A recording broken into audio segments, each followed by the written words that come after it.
안녕하십니까? 양산간호조무사학원 원장 이태진입니다. 오늘은 인구 수업할 건데요. 인구에서 꼭 알아야 될 그 인구 관련 학자와 성비, 그리고 시험 문제 많이 나오는 부양비에 대해서 간단하게 설명드리겠습니다. 우리 공중보건 교과서 151쪽부터 152쪽에 있는 내용입니다. 먼저 인구의 정의라고 보실 수 있죠. 인구라고 하는 것은 어떤 특정 시간에 일정 지역에 거주하고 있는 사람의 집단을 인구라고 얘기합니다. 정의 부분이 시험 문제 한 번씩 나오는 부분이기 때문에 꼭 알아놓으시면 좋을 것 같고요. 그리고 인구 관련 학자는 멜서스와 플레이스 그리고 스토프스, 생어 이 네 사람이 나오는데요. 그중에서 첫 번째 이제 멜서스라는 사람은 인구 감소를 주장했죠. 그래서 지구라는 땅덩어리는 한정되어 있고 또 지구 안에서 농사를 지을 수 있는 땅은 한정되어 있는데 인구의 증가가 기하급수적으로 는다면 결국은 지구상에서 인구가 종말할지도 모른다 라는 주장을 하면서 인구 감소 주장을 했는데요.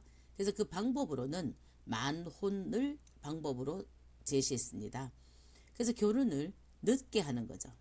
그리고요, 금욕도 제시했는데 이 금욕이라고 하는 것은 성생활을 이제 안 하는 거. 그래서 인구 억제 정책을 만혼과 금욕을 주장한 사람이 멜서스 혹은요 멜더스입니다. 두 번째로는 플레이스인데요. 플레이스도 멜더스처럼 인구 감소를 주장했기 때문에 신멜더스주의자라고 얘기합니다. 결혼도 하고 싶을 때 하고 그리고 뭐 성생활도 하는데 단 인구를 억제해야 되기 때문에 피임을 주장한 사람이 플레이스입니다. 그리고 세 번째 인구학적으로는 스토프스인데요. 자신의 결혼생활 경험으로 가족계획을 주장했다라고 하고 있고요. 마지막에 이분이 이제 마가렛 생어인데요. 뉴욕에서 산하제한 연구소를 개설한 간호사이자 또 조산사이기도 합니다.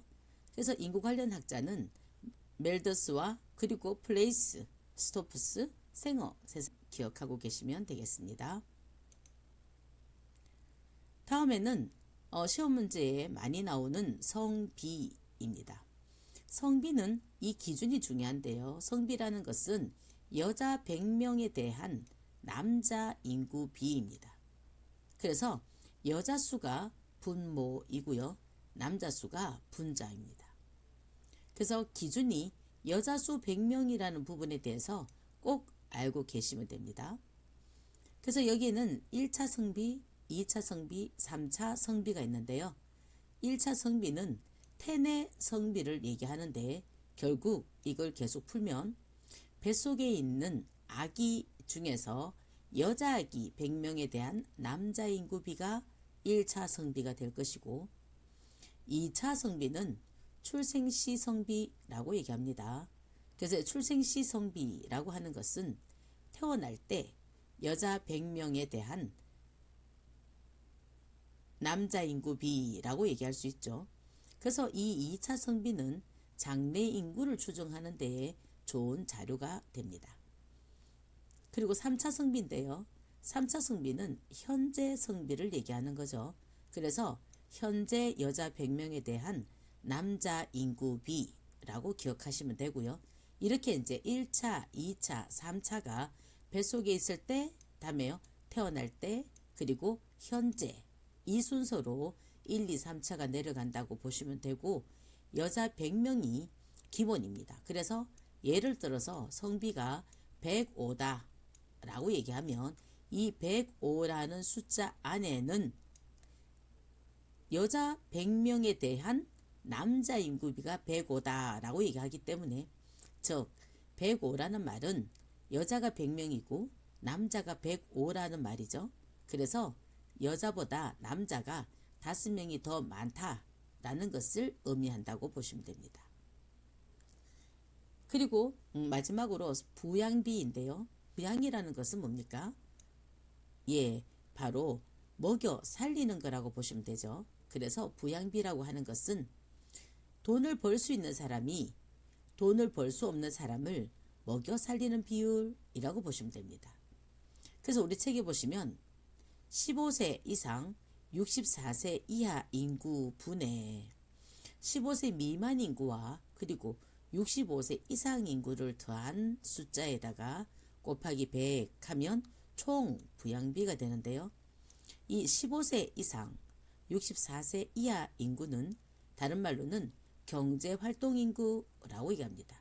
즉 경제활동을 할 수 있는 사람, 다른 말로 하면 돈을 벌 수 있는 사람이다. 그죠? 그래서 돈을 벌거나 또는요 생산 가능 인구, 즉 생산을 하는 사람이 돈을 못 버는 15세 미만 인구 그리고 돈을 못 버는 65세 이상 노인 인구를 먹여 살리는 비율이 총부양비다라고 얘기하는 거죠. 그래서 이 분자에 나와 있는 15세 미만 인구를 유소년 인구라고 얘기하고요.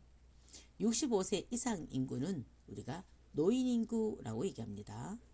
그래서 총부양비라고 하는 것은 엄밀하게 말하면 경제활동 인구 분의 유소년 인구 비율 더하기 경제활동 인구 분의 노인 인구의 합이다라고 얘기하시면 더 쉽겠죠. 그래서 총부양비는 이렇게 이제 공식으로 확인할 수 있고요. 결국 총부양비가 높다. 부양비가 높다는 것은 그 나라의 경제 수준이나 경제 발전을 저해한다라고 얘기하시면 되고요. 그리고 선진국은 평균 수명이 높고 노인 인구의 비율이 높기 때문에 노인 부양비가 더 높죠. 그런데 개발도상국이라든가 또는요 후진국이라고 얘기하는 나라에는 평균 수명이 낮기 때문에 노인들은 많이 없고 출산율이 높아서 유소년 인구의 비율이 높거든요. 그래서 개발도상국이나 후진국은 유소년 부양비가 높고 아까 말씀드렸던 것처럼 선진국은 평균 수명이 높고 그다음에 출산율은 낮고 노인 인구가 많기 때문에 노인 부양비가 높다라고 보시면 되겠습니다. 자, 지금까지 배운 내용으로 다지기 문제 확인하겠습니다. 성비에 대한 설명입니다. 옳은 것은 했습니다. 성비는 바로 여자 그죠? 100명에 대한 남자 인구 수 이게 맞습니다. 아까 말씀드렸듯이 1차 성비는 그죠? 어느 성비요? 태아 성비가 1차 성비죠. 그 출생시 성비는요 2차 성비가 되고요. 현재 성비는 3차가 됩니다. 이렇게 확인하시고요. 그리고 가장 안정적인 인구 성비는 105다라고 하는데요. 아까 말씀드렸던 것처럼 105라는 숫자 안에는 여자 100이 숨어 있거든요. 그래서 남자 인구가 5만큼 많다라고 의미하기 때문에 남자가 많은 것은 안정적이라고 볼 수는 없습니다. 다음에는 다지기 문제 2번입니다. 부양비에 대한 설명으로 옳은 것은 했습니다. 경제활동 인구에 대한 비경제활동 인구의 비이다. 예, 이게 맞습니다. 그죠? 그리고 저출산일 경우에는 유소년 부양비가 증가할까요? 아니죠. 출산율이 떨어지기 때문에 유소년 부양비는 감소합니다. 다음에 분자는 15세에서 64세까지 인구일까요? 아니죠. 분자가 아니라 뭐입니까?